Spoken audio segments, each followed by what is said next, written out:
میرے پیغمبر نے دیکھا صحابہ مکہ یاد کر رہے، ہاتھ چھڑے میرے پیغمبر کے اور سنو کلمات کیسے، اے میرے پیارے اللہ، مکے کے لیے دعا کی تھی ابراہیم علیہ السلام نے اور مدینے کے لیے دعا کر رہا ہے محمد۔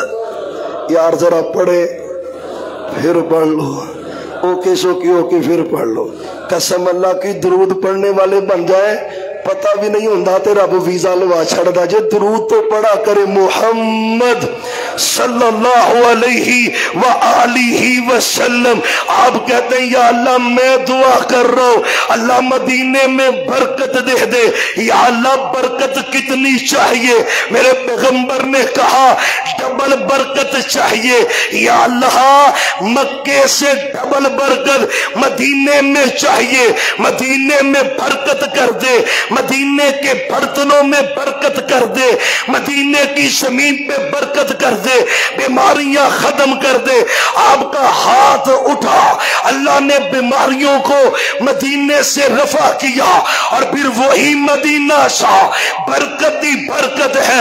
آج مدینہ ہے برکتی برکت ہے۔ پتہ نہ کرونا تھا، پوری دنیا پریشان تھی، پوری دنیا لپیٹ میں تھی، اور عالمی ادارہ صحت جو ہے اس نے شہروں کا ملکوں کا جب وزٹ کیا اور پھر حساب لگایا، کہتا ہے پوری دنیا میں اگر کوئی صحت افزا کرونا کے دنوں میں مقام ہے تو وہ مدینہ طیبہ ہے، وہ مدینہ شریف ہے۔ کیوں نہ ہو؟ میرے پیغمبر نے کہا تھا اللہ بیماریاں لے جا، تکلیفیں لے جا، برکت پیدا کر دے، اور برکتی برکت رب نے مدینہ طیبہ میں رکھی ہے، رحمتی رحمت رکھی ہے۔ وہ جو سبز گنبد ہے نا، جب نظر پڑتی ہے کعبہ کے رب کی قسم ہے دل کی حالت بدل جاتی ہے۔ وہ میرے پیغمبر کی مسجد ہے، جب اس کے مینار نظر آتے ہیں رحمتوں کے جھرمٹ رب نازل کر دیتا ہے۔ اور محمد الرسول اللہ صلی اللہ علیہ وسلم، انس کہتے ہیں محبوب کے خادم ہیں، کہتے ہیں میں نبی صلی اللہ علیہ وسلم کے ساتھ ہوتا، آپ جب سفر پہ جاتے واپس آتے مدینے کے گھر نظر آتے، مدینے کی بستی نظر آتی، مدینے کے پلاٹ نظر آتے، آپ اپنی ایڑی کو لگاتے سواری پر، مارتے اس کو، کس لیے؟ اور جلدی چل مدینہ قریب آ گیا ہے، مدینہ قریب ہے۔ اور حضرت امام مالک رحمت اللہ علیہ روایت میں آتا ہے مدینے کے امام سے حج کرنے جاتے، عمرہ کرنے جاتے تو جلدی جلدی نکلتے، کس لیے؟ میرے پیغمبر کی حدیث ہے علیہ السلام من کان منکم، جو بندہ طاقت رکھتا ہے مدینے مرنے کی اس کو چاہیے مدینے مر جائے۔ ہوگا کیا؟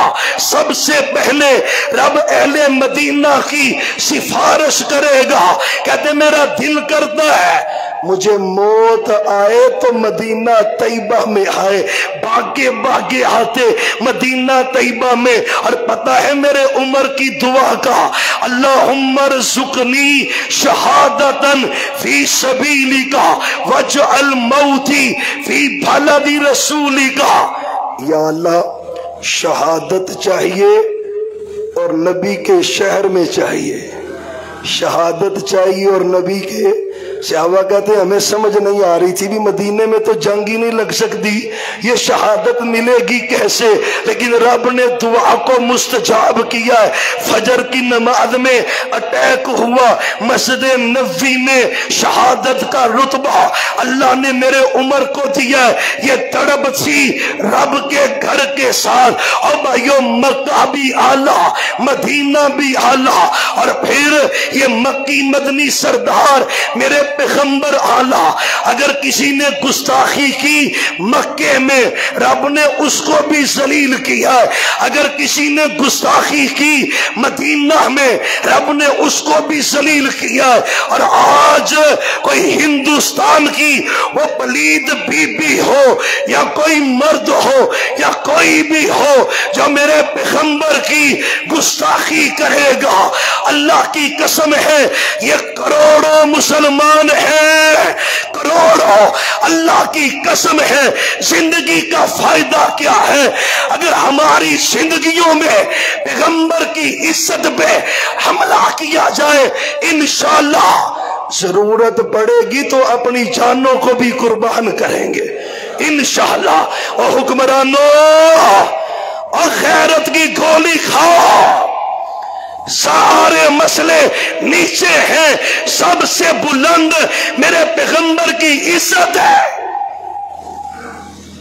اور جرنیلوں تمہیں بھی غیرت کھانی چاہیے، غیرت کی گولی کھاؤ، تمہاری عزتوں پہ حملہ ہوتا ہے، تمہاری عزت جاگ جاتی ہے، پیغمبر کی عزت پہ حملہ ہو تمہیں غیرت نہیں آتی۔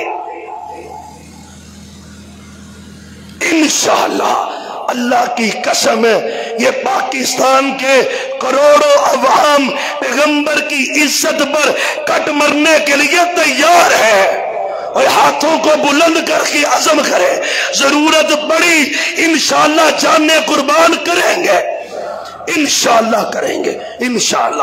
اور آج الحمدللہ یہ خوشی ہے، پورے عرب میں ایک آواز پھیلی ہے، پورے عرب سے آواز نکل رہی ہے، پاکستان سے بھی ہے، اور انشاءاللہ انشاءاللہ قسم میرے اللہ کی رب قادر ہے، رب انہوں بندیاں دی لوڑ، وہ بے ایمان جو سرنگ نکال کر میرے پیغمبر کی گستاخی کرنے کے لیے نور الدین زنگی کے دور میں آپ کی قبر کی توہین کرنے کے لیے گندے جا رہے تھے یہودی، رب نے ان کو ذلیل کیا ہے کہ نہیں کیا؟